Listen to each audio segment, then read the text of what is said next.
الفاتحة إلى حضرة النبي صلى الله عليه وسلم. اللهم ارحم قبل الموت، اللهم لا تؤذب بعد الموت، اللهم نجنا من عذاب القبر وسكرات الموت، اللهم ارزقنا حبك وحب حبيبك محمد صلى الله عليه وسلم يا رب العالمين بحق لا إله إلا الله محمد رسول الله صلى الله عليه وسلم. منبری نور پر تشریف فرما ذوی احترام علماء کرام و جملہ طالبان علوم نبویہ مقدس سامعین و سامعات،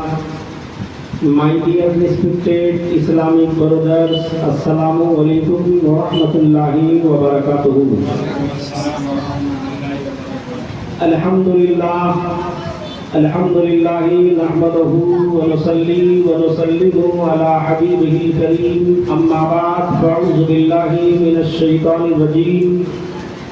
بسم الله الرحمن الرحيم. فقد قال الله تبارك وتعالى في القرآن المجيد والفرقان الحميد: كل نفس ذائقة الموت، آمنت بالله صدق الله العظيم وصدق رسوله النبي الأمين الكريم، ونحن على ذلك لمن الشاهدين والشاكرين، والحمد لله رب العالمين. آمين بجاه سيد المرسلين علیہ الصلاۃ والتسلیم. عزیزان ملت اسلامیہ، ابھی تھوڑی دیر پہلے ہمارے ادارہ جامعہ نوریہ گلشن اسلام میلامات کے بہترین استاد حضرت حافظ قاری اخلاق حسین صاحب قبلہ مدظلہ العالی و نورانی کی زبانی آپ نے نعت و منقبت سماعت کی. پھر ہمارے محب گرامی حضرت حافظ قاری ظفیر الحق صاحب کی زبانی بھی آپ نے نعت نبی صلی اللہ علیہ وسلم سنا. اور ہمارے ادارے کے بہترین استاد حضرت حافظ قاری آصف رضا نوری کی زبانی بھی الحمدللہ چند منٹ اصلاحی خطاب سماعت کیا. محب گرامی حضرت حافظ قاری حسن رضا صاحب قبلہ وہ بھی تشریف فرما ہیں.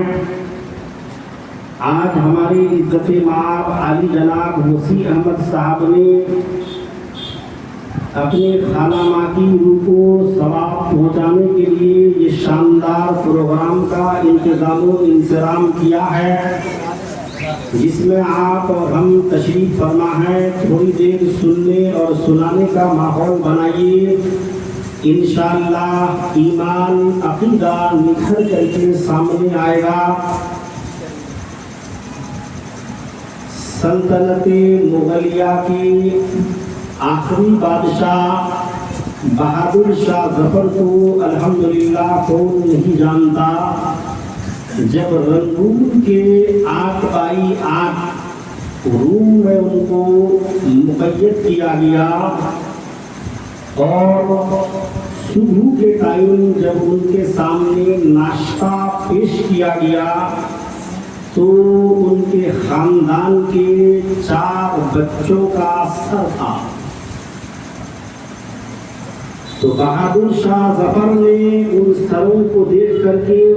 آہ نہیں کیا، کہا الحمدللہ، اللہ کا شکر ہے، مغل کی اولادوں کی یہی سرخروئی ہے. وہی بہادر شاہ ظفر فرماتے ہیں کہ اب جی نہیں لگتا اجرے دیار میں، کس کی بنی ہے عالم ناپائیدار میں. مانگ کے لائے تھے عمر دراز 4 دن، مانگ کے لائے تھے عمر دراز 4 دن، 2 آرزو میں کٹ گئے 2 انتظار میں. اور ایک شاعر لکھتے ہیں کہ کون کہتا ہے کہ مومن مر گیا، کون کہتا ہے کہ مومن مر گیا، قید سے نکلا وہ اپنا گھر گیا. اور اور یہ بھارت جب آزاد ہوا تو بھارت کو آزاد کرنے کے لیے، انڈیا کو آزاد کرنے کے لیے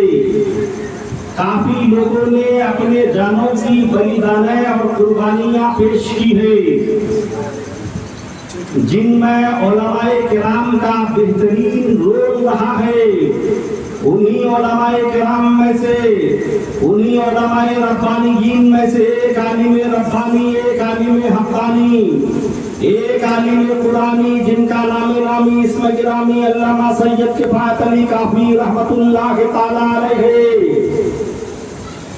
علامہ کفایت علی کافی رحمت اللہ تعالیٰ علیہ نے ہندوستان کو آزاد کرنے کے لیے انگریزوں کے خلاف ایک مہم چلائی تھی۔ تو برٹش گورنمنٹ کے لوگوں نے کہا، اے علامہ اپنی مہم کو چلانے سے باز آ جاؤ، اپنے مشن سے باز آ جاؤ، بے شمار مال و ثروت سے تمہیں نواز دیے جائیں گے، عالی شان مکان دے دیا جائے گا، بہترین پروٹوکول والی گاڑی تمہیں دے دی جائے گی۔ تو علامہ سید کفایت علی کافی رحمت اللہ تعالیٰ علیہ بابان کے تو ہم بول پڑے کہ ہم ہندوستان کو آزاد کرنے کے لیے مہم اور تحریک چلانے سے باز نہیں آئیں گے۔ ملت کے غیور مسلمانوں، علامہ سید کفایت علی کافی رحمت اللہ تعالیٰ علیہ کو ٹھیک مراد آباد کے بیچ چوراستے میں بلایا گیا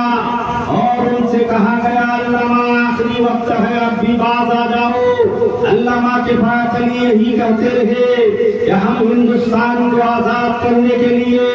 تحریک چلانے سے باز نہیں آئیں گے۔ ملت کے غیور مسلمانوں، تو انگریز کے لوگوں نے کہا، علامہ اب آخری وقت ہے، بولو تمہاری آخری تمنا کیا ہے، آخری خواہش کیا ہے؟ اس لیے کہ زمانے کا یہ سسٹم ہے، زمانے کا یہ قانون ہے، ایک انسان کو جب پھانسی پہ چڑھایا جاتا ہے تو اس وقت ان کی آخری تمنا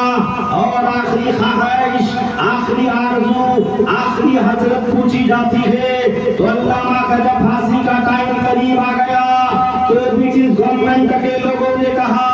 اے علامہ بولو آخری خواہش کیا ہے؟ تو علامہ سید کفایت علی کافی رحمت اللہ تعالیٰ علیہ بابانگے تو ہم بول پڑے کہ پوری زندگی میں نبی مکرم سید الانبیاء کونین کے دلہا کی نام گنگناتا رہا، آخری پیریڈ میں، آخری وقت میں میری آخری تمنا یہ ہے کہ رسول اللہ کی نام گنگنا دو۔ اسی پیریڈ میں علامہ سید کفایت علی کافی رحمت اللہ تعالیٰ علیہ بابانگے تو ہم بول پڑے، نہ کوئی گل باقی رہے گا، نہ چمن رہ جائے گا، پر رسول اللہ کا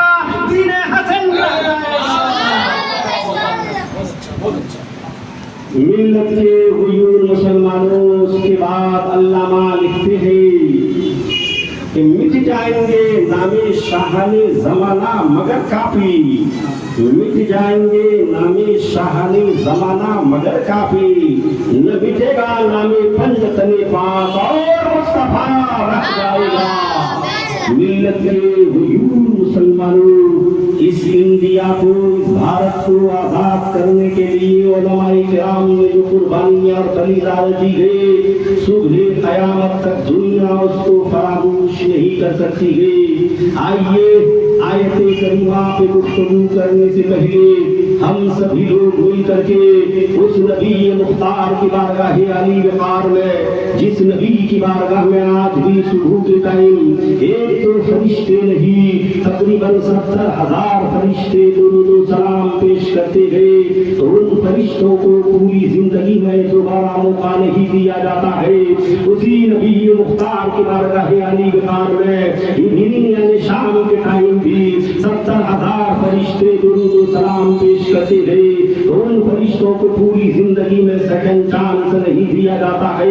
مگر آپ اور ہم اتنے خوش نصیب ہیں کہ رسول اللہ کی بارگاہ علی وقار میں بار بار درود پاک پیش کرتے ہیں، ہمیں اور موقع فراہم ہوتے رہتا ہے۔ اس لیے اس نبی مختار کی بارگاہ علی وقار میں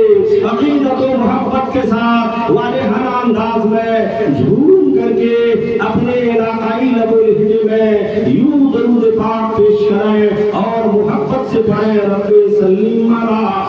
رسول اللہ مرحبا مرحبا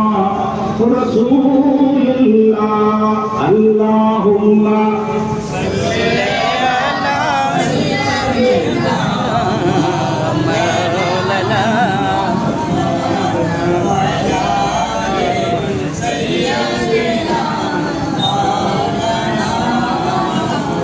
صلاۃ و سلام علیک یا رسول اللہ صلاۃ و سلام علیک یا حبیب اللہ صلی اللہ علیہ وسلم۔ عزیزان ملت اسلامیہ، آج کا یہ حسین محفل، یہ شاندار پروگرام کیونکہ موت سے بلونگ کرتا ہے، اس لیے موت ہی کے تعلق سے کچھ گفتگو سماعت کیجیے۔ ایمان عقیدہ دونوں نکھر کر کے سامنے آئے گا انشاءاللہ۔ رب العالمین کا فرمانے عالی شان ہے کل نفس ذائقۃ الموت۔ اعلیٰ حضرت اس کا ترجمہ یوں کرتے ہیں کہ ہر جاندار کو موت چکھنا ہے۔ ملت کے غیور مسلمانوں، موت ایک ایسی چیز ہے کہ ایک انسان کو دوسرے انسان سے جدا کر دیتی ہے۔ موت ایک ایسی چیز ہے کہ ایک بیٹا کو باپ سے الگ کر دیتی ہے۔ موت ایک ایسی چیز ہے کہ ایک بیٹی کو ماں سے جدا کر دیتی ہے۔ موت ایک ایسی چیز ہے بھائی کو بہن سے الگ کر دیتی ہے۔ موت ایک ایسی چیز ہے بہن کو بھائی سے جدا کر دیتی ہے۔ موت ایک ایسی چیز ہے ایک خاندان والوں کو دوسرے خاندان والوں سے الگ کر دیتی ہے۔ موت ایک ایسی چیز ہے ایک پڑوسی کو دوسرے پڑوسی سے جدا کر دیتی ہے۔ موت ایک ایسی چیز ہے ایک قبیلہ والوں کو دوسرے قبیلہ والوں سے الگ کر دیتی ہے۔ موت ایک ایسی چیز ہے ایک بستی والوں کو دوسرے بستی والوں سے الگ کر دیتی ہے۔ موت ایک ایسی چیز ہے ایک دریا والوں کو دوسرے دریا والوں سے جدا کر دیتی ہے۔ موت ایک ایسا راستہ ہے، اس راستے سے ہر انسان کو گزرنا ہے۔ موت ایک ایسا پل ہے، اس پل سے ہر انسان کو سفر کرنا ہے۔ لہذا ملت کے غیور مسلمانوں، اس روئے زمین میں بیٹھ کر کے آپ موت کی تیاری کر لو۔ قسم خدا کی، آپ کی زندگی یہاں بھی کامیاب وہاں بھی کامیاب۔ رب العالمین کا فرمانے عالی شان ہے کل نفس ذائقۃ الموت۔ ہر انسان کو موت چکھنی ہے۔ ملت کے غیور مسلمانوں، آج ہمارا اور آپ کا حال یہ ہے کہ انسان دنیا میں اس طریقے سے مست مولا سراج الدولہ بن چکا ہے کہ انہیں موت کی کوئی فکر نہیں ہے، آخرت کی کوئی تیاری نہیں ہے، آخرت کے ساز و سامان کا کوئی انتظام نہیں ہے۔ ہر انسان دنیا میں عیش و عشرت کے ساتھ اپنی زندگی کو جی رہا ہے۔ ہر انسان کا موٹیفائی ادیش اور مقصد صرف اور صرف یہی ہے کہ ہمیں دولت کمانا ہے، ہمیں پیسہ کمانا ہے، ہمیں روپیہ کمانا ہے، ہمیں عالی شان بلڈنگ بنانا ہے، لگژری مکان بنانا ہے، پروٹوکول والی گاڑیوں پہ گھومنا ہے، اچھے سے اچھے لباس پہننا ہے، عمدہ سے عمدہ کھانا کھانا ہے، تاکہ دنیا والا ہمیں دیکھے تو کہے انسان وی آئی پی چل رہا ہے۔ دنیا والا آپ کو پروٹوکول والی گاڑی پہ چلتا ہوا دیکھے تو یہ کہے کہ انسان وی آئی پی ہے۔ ملت کے غیور مسلمانوں، اپنے آپ کو سنبھالو، اپنے آپ کو سدھارو اور اپنے اندر چینجنگ لاؤ۔ ہر انسان اس روئے زمین پر اس دنیا میں جو مرتا ہے، ان کا صرف اور صرف یہی مقصد ہوتا ہے کہ سماج کے اندر میرا نام ہو جائے۔ ملت کے غیور مسلمانوں، یہی انسان کی آنکھیں جب بند ہو جاتی ہے، یہی انسان کے جسم سے جب ملک الموت روح کو قبض کر لیتا ہے، انسان کی آنکھیں جب بند ہو جاتی ہے تو سب سے پہلے انسان کے اندر سے جو چیز سب سے پہلے چھینی جاتی ہے وہ اس کا نام ہوتا ہے۔ اگر کسی ڈی ایم کا انتقال ہو جائے، لوگ یہ نہیں کہیں گے کہ ڈی ایم صاحب کو قبر میں اتارو۔ اگر کسی پیر کا انتقال ہو جائے، لوگ یہ نہیں کہیں گے پیر صاحب کو قبر میں اتارو۔ سبھی لوگ یہی بولیں گے کہ میت کو قبر میں اتارو، مفتی صاحب کا انتقال ہو جائے، لوگ یہ نہیں کہیں گے مفتی صاحب کو قبر میں اتارو، سبھی لوگ یہی کہیں گے کہ میت کو قبر میں اتارو، عالم دین کا انتقال ہو جائے، لوگ یہ نہیں کہیں گے کہ عالم دین کو قبر میں اتارو، سبھی لوگ یہی کہیں گے کہ میت کو قبر میں اتارو، حافظ قرآن کا انتقال ہو جائے، لوگ یہ نہیں کہیں گے کہ حافظ قرآن کو قبر میں اتارو، اس لیے کہ انہوں نے 30 پارے قرآن کو اپنے سینے میں محفوظ کیا، بلکہ سبھی لوگ یہی کہیں گے کہ میت کو قبر میں اتارو۔ دنیا کا اونچا سے اونچا انسان کا اگر انتقال ہو جائے تو کوئی یہ نہیں کہیں گے کہ یہ اونچا انسان کو قبر میں اتارو، بلکہ سبھی لوگ یہی کہیں گے کہ میت کو قبر میں اتارو۔ اگر بادشاہ وقت کا انتقال ہو جائے تو لوگ یہ نہیں کہیں گے کہ بادشاہ وقت کو قبر میں اتارو، بلکہ یہی کہیں گے کہ میت کو قبر میں اتارو۔ اے ملت کے حضور مسلمانوں، ابرار عالم اصلاحی تمہیں پوری ذمہ داری کے ساتھ ان علماء کرام کے موجودگی میں یہ پیغام دے رہا ہے، یہ ایسیمنٹ کر رہا ہے، توجہ کے ساتھ سماعت کرنا۔ جب تمہارے انتقال کے بعد، تمہارے مر جانے کے بعد سارے لوگ جب تمہیں قبر میں دفنائیں گے یہی کہتے ہوئے آئیں گے کہ میت کو قبر میں اتارو، تمہارا نام نہیں لیا جائے گا، تو تم روئے زمین میں چند دن کے لیے جو اپنی زندگی کو گزار رہے ہو، نام کے لیے مت مرو، ارے اس کام کے لیے مرو جس کام سے تمہارا رب بھی راضی ہو جائے اور محمد رسول اللہ بھی راضی ہو جائے۔ خود ہی کو کر اتنا بلند ہر تقدیر سے پہلے، خود ہی کو کر اتنا بلند ہر تقدیر سے پہلے کہ خدا خود بندہ سے پوچھے کہ بول تیری رضا کیا ہے۔ تو ملت کے حضور مسلمانوں، یہ چند دن کی زندگی ہے، اس لیے ہمیں موت کی تیاری کرنے کی ضرورت ہے، آخرت کے ساز و سامان کی انتظام کرنے کی ضرورت ہے۔ آج ہم لوگ دنیا میں اس انداز میں مست مولا اور سراج الدولہ بن چکے ہیں، دنیا کے عیش و عشرت میں،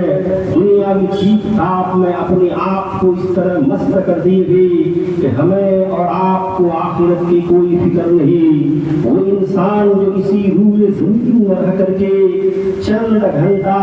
ہے کہ نہیں نکالتے ہیں اس نیت سے کہ اپنے رب کو راضی کرے، نبی مکرم کو راضی کرے، اور جو انسان اسی روئے زمین میں رہ کر کے 24 گھنٹے میں صرف چند گھنٹہ یا چند منٹ اس لیے نکالتے ہیں کہ ہم آخرت کے لیے اور موت کی کچھ تیاری کر لیں، تو اللہ رب العزت اس انسان کے مقام کو دنیا میں اور مرنے کے بعد اس انداز میں بلند فرماتا ہے۔ بس ایک واقعہ سنو، ایمان تازہ ہوگا، نور ایمان کو بالا ہوگا، ذرا محبت سے مسکرا کے بولو سبحان اللہ، اور پیار سے بولو الحمدللہ۔ مدینہ المنورہ کی مقدس سرزمین ہے، اللہ کیا کہنا ہے۔ تبھی تو شاعر نے کہا ہے کہ دکھا دے یا الہی وہ مدینہ کیسی بستی ہے، دکھا دے یا الہی وہ مدینہ کیسی بستی ہے، جہاں رات و دن مولا تیری رحمت برستی ہے۔ مدینہ کی مقدس سرزمین ہے، اللہ کے نبی کے ایک چہیتے دوست ہیں، ایک چہیتے صحابی ہے جن کا نام حضرت معاویہ ابن معاویہ ہے، ان کا انتقال مدینہ کی سرزمین پر ہوتا ہے، اور ان دنوں میں نبی کریم صلی اللہ علیہ وسلم اسلام کے مشن کو آگے بڑھانے کے لیے، اسلام کی تعلیمات کو عام کرنے کے لیے، اسلام کے مشن کو پھیلانے کے لیے مقام تبوک تشریف لے گئی تھی۔ مدینہ اور مقام تبوک کے مابین تقریباً 500 کلومیٹر کا ڈسٹینس ہے، مسافت ہے، دوری ہے۔ معاویہ ابن معاویہ کا انتقال مدینہ کی سرزمین پر رسول کریم صحابہ کرام کو لے کر کے مقام تبوک میں تشریف لے گئے ہیں، تو اللہ نے جبریل سے فرمایا، جبریل میرے محبوب کا محبوب جن کا نام معاویہ ابن معاویہ ہے، ان کا انتقال مدینہ کی سرزمین پر اور اس وقت میرے محبوب مقام تبوک میں ہے، میں چاہتا ہوں کہ میرے محبوب کی نماز جنازہ میرے مصطفیٰ پڑھائیں۔ میرے محبوب کا دوست جو معاویہ ابن معاویہ ہے ان کی نماز جنازہ میرے مصطفیٰ میرے حبیب پڑھائیں۔ اس وقت ایئر انڈیا کا سسٹم نہیں تھا، پلینوں کا سسٹم نہیں تھا،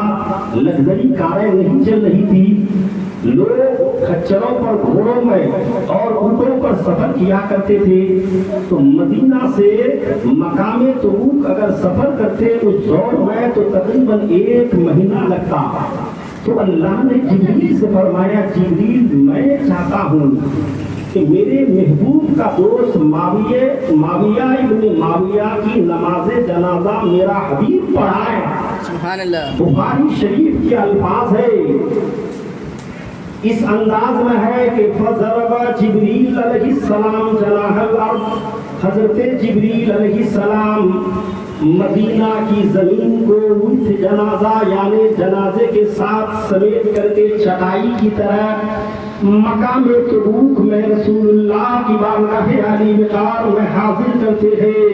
اور عرض کرتے ہیں یا رسول اللہ، یا حبیب اللہ، یا نبی اللہ، یہ آپ کے چہیتے صحابی ہے جن کا نام معاویہ ابن معاویہ ہے، ان کا انتقال مدینہ کی سرزمین پر اللہ نے مجھ کو حکم دیا کہ جبریل ان کی جنازے کو اور زمین کو سمیٹ کر کے میرے محبوب کی بارگاہ میں مقام تبوک میں پہنچا دو، میرے مصطفیٰ ان کی نماز جنازہ پڑھائیں گے۔ یا رسول اللہ، اللہ کے آدیش کے مطابق، اللہ کے حکم کے مطابق ان کے جنازے کو میں نے آپ کی بارگاہ میں پیش کیا ہے، آپ ان کی نماز جنازہ پڑھا دیجئے۔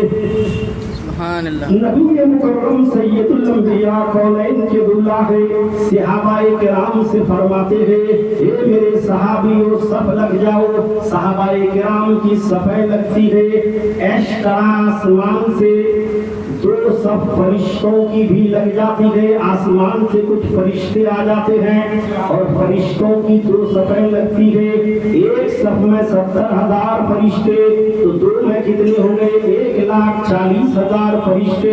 پھر صحابہ کرام نماز جنازہ پڑھانے والے نبیوں کا دلہا سید الانبیاء کونین کے دلہا مصطفیٰ جان رحمت صلی اللہ علیہ وسلم نماز جنازہ پڑھاتے ہیں۔ پڑھانے کے بعد رسول اللہ جبریل کی جانب مخاطب ہوتے ہیں اور فرماتے ہیں جبریل واٹ از دی میٹر، معاملہ کیا ہے بھائی؟ کون ایسے بھی آئی بھی تھے کہ ان کا انتقال مدینہ کی سرزمین پر اللہ نے تمہارے ذریعے سے ان کے جنازے کو میرے پاس بھیجا اور میں نے ان کی نماز جنازہ پڑھائی۔ پڑھنے والے صحابہ پھر 2 صف فرشتوں کے، ایک صف میں 70,000، 2 صف میں 1,40,000 فرشتے۔ جبریل یہ کون بھی آئی بھی تھے، یہ کون مقدس انسان تھے، یہ روئے زمین میں رہ کر کے کون ایسا اچھا عمل کرتے تھے کہ اللہ نے ان کے مقام کو اتنا بلند فرمایا۔ جبریل امین ہے جو سارے فرشتوں کے مالک ہے، سردار ہے، وہ حضور کی بارگاہ عالی وقار میں عرض کرتے ہیں یا رسول اللہ، یا حبیب اللہ، I don't know this is matter۔ اے اللہ کے نبی اس معاملے میں ہم تو کچھ نہیں جانتے ہیں کہ یہ کون بھی آئی تھے، مجھ سے بہتر آپ ہی جانتے ہیں، یا رسول اللہ آپ ہی بتا دیجئے۔ میرے مصطفیٰ ہے، سید الانبیاء ہے، کونین کے دلہ ہے، صحابہ کی جانب مخاطب ہوتے ہیں اور فرماتے ہیں اے میرے صحابیوں سنو،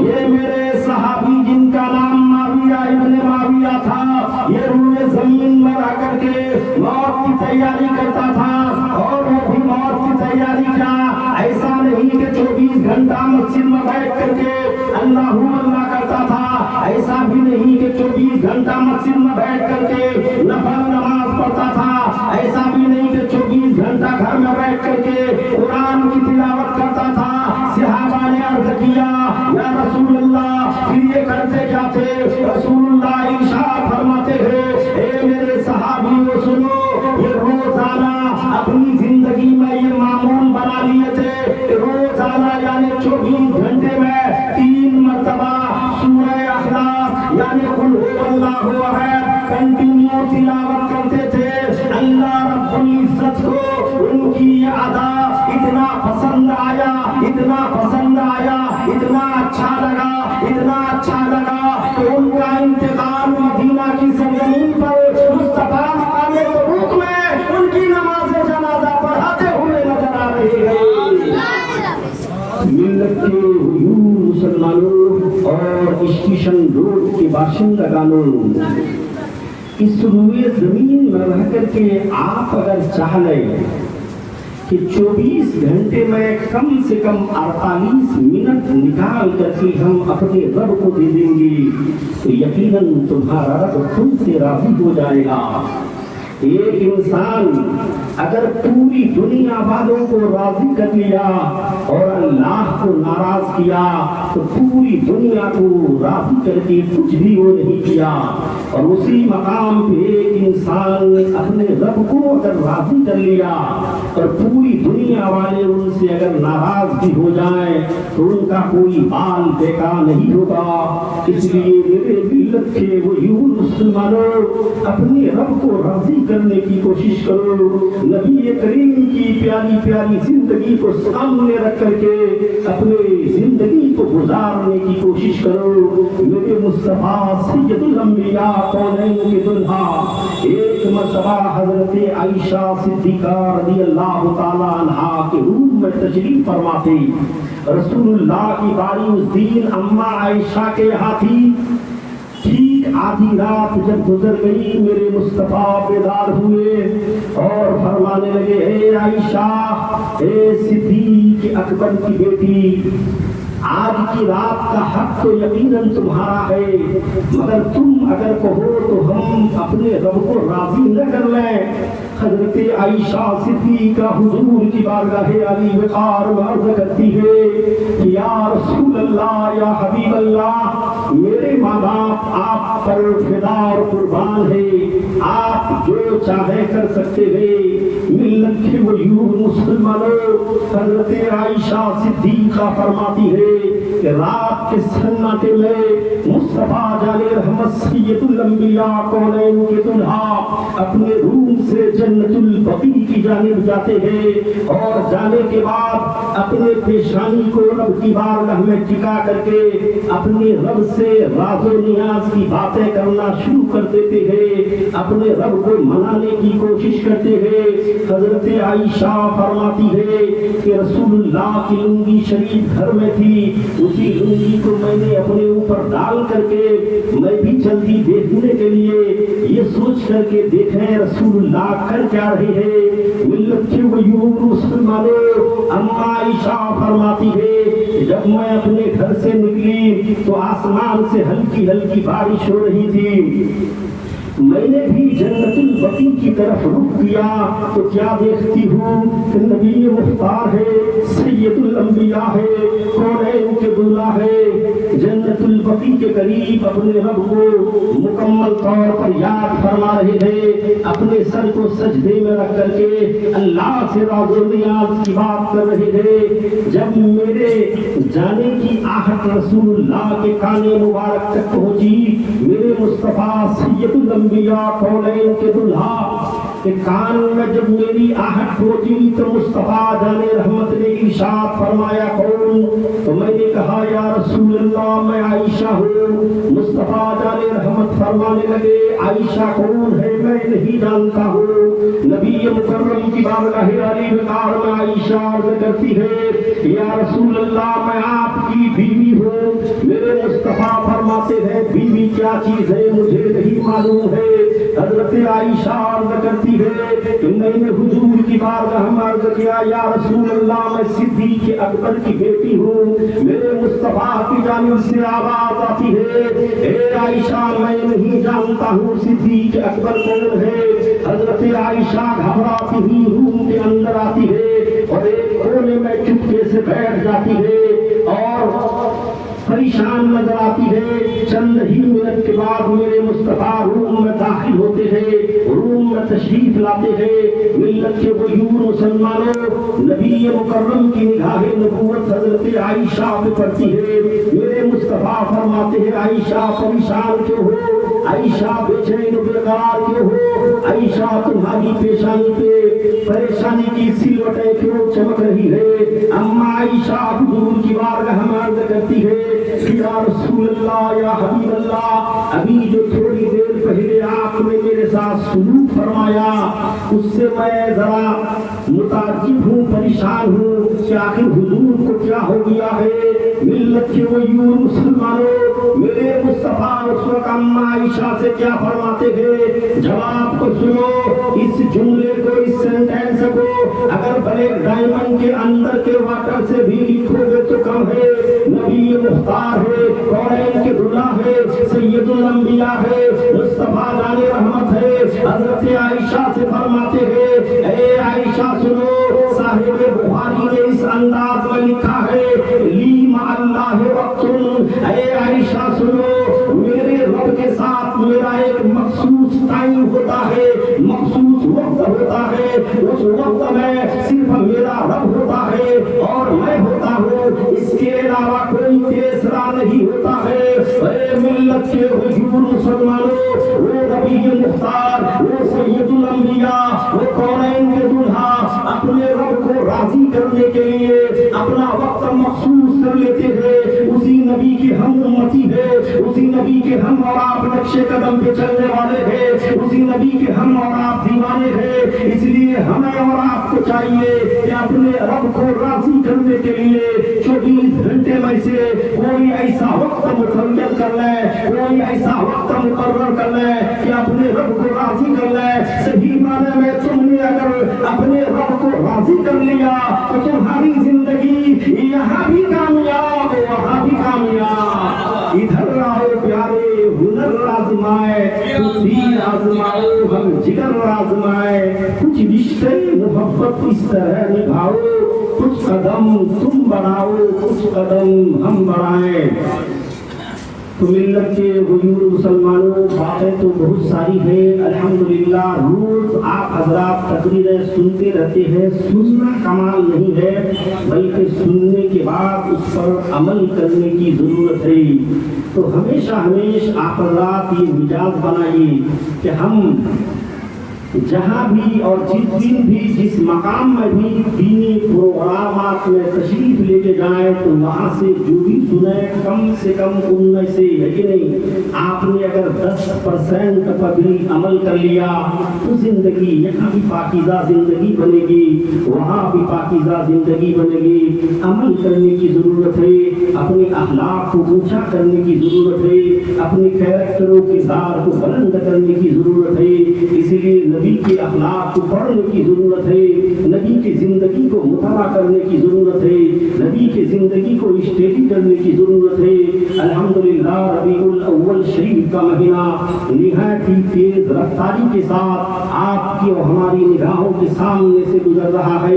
12 ربیع الاول کی مقدس تاریخ کو یقیناً ہم سارے سنی حضرات الحمدللہ نہایت ہی تجھ و احتشام کے ساتھ جلوس محمدی صلی اللہ علیہ وسلم نکالے مگر جلوس نکالنا صرف کمال کی چیز نہیں ہے بلکہ نبی کریم صلی اللہ علیہ وسلم کے فرامین کو اپنے ذہن و فکر میں بیٹھا کر کے اس پر عمل کر کے اپنی زندگی کو کامیاب کرنا یہ سب سے بڑی چیز ہے اس لیے امت کے غیور مسلمانوں اس وقت آپ پوری دنیا خاص کر کے ہندوستان کے حالات کو اچھی طرح دیکھ رہے ہو اس لیے ایسے مومنٹ میں ایسے حالات میں ایسے وقت میں ہمیں اور آپ کو اپنے نبی صلی اللہ علیہ وسلم کے جملہ اصول اور قوانین کی روشنی میں نبی کریم صلی اللہ علیہ وسلم کے تعلیمات کو سامنے رکھ کر کے اپنی زندگیوں کو گزارنے کی ضرورت ہے آج موبائل کے ذریعے سے ہمارے نوجوان تقریباً 60% ایسے ہیں جو اپنی لائف کو زندگی کو ڈیمولیشن کر رہے ہیں زندگی کو تباہ و برباد کر رہے ہیں زندگی کو ختم کر رہے ہیں. رات کے سناٹے میں ایک نوجوان جب 4G یا 5G موبائل کو لے کر کے روم کے اندر جاتا ہے اور روم کے اندر جانے کے بعد کنڈی کو بند کرتا ہے تو وہ نوجوان بولتا ہے کہ پوری دنیا میری مٹھی میں، اب ہم جو چاہیں وہی کریں. اس لیے ان نوجوانوں کو ابرار عالم مصباحی یہ پیغام دے رہا ہے، اے میرے قوم کے نوجوانوں، تم اگر پوری رات جاگ کر کے موبائل میں اپنی زندگی کو تباہ کرو گے اور یہ کہو گے کہ آج دنیاوی اعتبار سے بڑے بڑے ڈیزینیشنوں پر، بڑے بڑے پدوں پر دوسرے لوگ فائز ہیں، تو ایسا نہیں ہوگا. تم خود اپنی زندگی کو اگر پاکیزہ زندگی بنانا چاہتے ہو، عمدہ زندگی بنانا چاہتے ہو، تو راتوں کو غلط کاموں میں برباد مت کرو. رسول اللہ کی زندگی کو پڑھو، قرآن و حدیث کا مطالعہ کرو، ہمیشہ اپنے سے چھوٹوں پہ شفقت کرو، بڑوں کی عزت کرو، ماں باپ کی خدمت کرو، پڑوسیوں کے حقوق کا خیال رکھو، امام اور مؤذن کے مقام کو سمجھو، علماء دین سے محبت کرو. نبی مختار سید الانبیاء قولین کے دلہا نے ایک مقام پہ ارشاد فرمایا ہے، من اعان عالما او متعلما، من اعان عالما او متعلما بقلم منکسر او قرطاس کانما بنى الكعبة 70 مرہ. ذرا مسکرا کے بولو سبحان اللہ. حضور فرماتے ہیں کہ جو بھی انسان کسی عالم دین یا کسی طالب علم جو مدرسے میں پڑھتا ہے، ان کی مدد اگر ایک چھوٹے موٹے قلم یا ایک کاغذ کے ٹکڑے کے ذریعے سے کرتا ہے، اس نیت سے ان کا انٹینشن یہ ہو کہ اس عالم دین یا طالب علم کی ہم مدد کریں گے تاکہ ان کے ذریعے سے مذہب اسلام آگے بڑھے، دین کی تعلیمات پھیلے، تو اللہ کے نبی فرماتے ہیں کہ اس انسان کے نامۂ اعمال میں اتنی ہی نیکیاں لکھی جائے گی جیسے کہ کوئی انسان 70 مرتبہ خانہ کعبہ کو بنائی. اللہ اکبر. ذرا اندازہ لگائیے، آپ اگر ایک مہمان رسول کو 3 روپے کا قلم خرید کے دیتے ہیں، نیت یہ ہوتی ہے کہ دین کو سیکھے گا، دین کو پھیلائے گا. میں نہیں کر رہا ہوں، میری زبان نہیں ہے، نہ میری باپ کی زبان ہے، رسول پاک کی زبان ہے. میرے مصطفیٰ فرماتے ہیں کہ اس کے نامۂ اعمال میں اللہ اتنی ہی نیکیاں لکھے گا جیسے کوئی انسان 70 مرتبہ خانہ کعبہ کو تعمیر کرے. تو ملت کے غیور مسلمانوں، ان باتوں پہ عمل کرو. اللہ رب العزت کو ریپینشن یعنی توبہ بہت ہی زیادہ پسند ہے. اس لیے میری دکھ بھری آواز کے ساتھ اپنی سندر آواز کو ملا کر کے اللہ کو راضی کرنے کے لیے، نبی مکرم کی خوشنودی کو حاصل کرنے کے لیے خلوص للہیت کے ساتھ اپنے پچھلے گناہوں سے مل کر کے میرے ساتھ توبہ کیجیے. ذرا مسکرا کے اور پیار سے بولیے، توبہ استغفر اللہ ربی من کل ذنب واتوب الیہ. اور کلمہ طیبہ پڑھی، لا الہ الا اللہ محمد رسول اللہ وما علینا